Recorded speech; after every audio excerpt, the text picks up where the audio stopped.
മുകിലാണ് ഞാൻ. സോറി ചെറിയൊരു തിരുത്തുണ്ട്, മുകിലല്ല അഖിലാണ് ഞാൻ. ആ സിനിമന്റെ ലൊക്കേഷൻ കൊച്ചിന്ന് വാഗമണിക്ക് ഷിഫ്റ്റ് ചെയ്തു. ആരാത്? അമ്മമ്മേ മനു. എന്താ കൃഷ്ണ? പിന്നെ നമുക്ക് ഷൂട്ടില്ലാത്തതുകൊണ്ട് നമ്മുടെ റൂമിന് തൊട്ടടുത്തുള്ള ആമ്പൽക്കുളം കാണാൻ പോയി. നോമ്പ് തുറക്കാൻ പോകാൻ തോന്നുന്നു. ഒരാളെ എസ്തെറ്റിക് ആയിട്ട് പച്ചിന്റെ കുണ്ടിയൊക്കെ ഫോട്ടോ എടുത്തുക്കണ്. എടി ഇതിന്റെ വാല്യൂ എത്രയാണെന്ന് അറിയാം എനിക്ക്?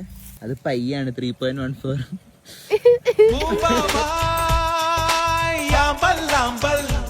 വഴിയില് കാണുന്ന എന്റെ അജ്ഞാത സുന്ദരിക്ക് കൊടുക്കാൻ ഞാൻ വളക്കൊണ്ട് ഒരു ആമ്പല് പൊട്ടിച്ചു. പോണ വൈക്ക് നമ്മളല്ല ക്യൂട്ട് കിണറും ഈഫിൽ ടവറൊക്കെ കണ്ടു. ഈ കുറുക്ക് വെച്ച് കൂടി പോയ 1 മിനിറ്റ് കൊണ്ട് ടൗണിലെത്താന്ന് ഈ സൈക്കിളും ഇരിക്കണ ചെറുക്കൻ പറഞ്ഞു. ഒരു കൊച്ചു കടം കൂടി ബാക്കിയുണ്ട്.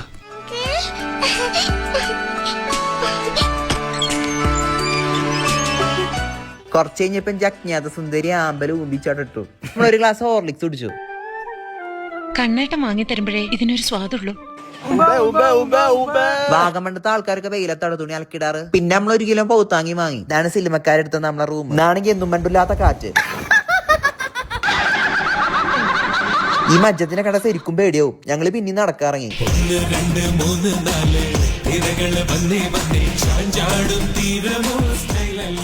ഈ മരം കൊത്തിമോറിയാണ് ഈ കണ്ട പട്ടികൾക്കൊക്കെ ബിസ്ക്കറ്റ് വാങ്ങി കൊടുത്തിട്ട് വാഗമണിലുള്ള എല്ലാ പട്ടികളും നമ്മളെ പിന്നാലെ കൂടി. ചാണെങ്കിൽ കുട്ടികളെ ഭയങ്കര പേടിയാ. പിന്നെ ഞാനും കടിക്കാത്തൊരു പട്ടിക്ക് ബിസ്ക്കറ്റ് കൊടുത്തു. ഈ വണ്ടി ആണാണ്, കാരണം അതിൽ കൊലയുണ്ട്.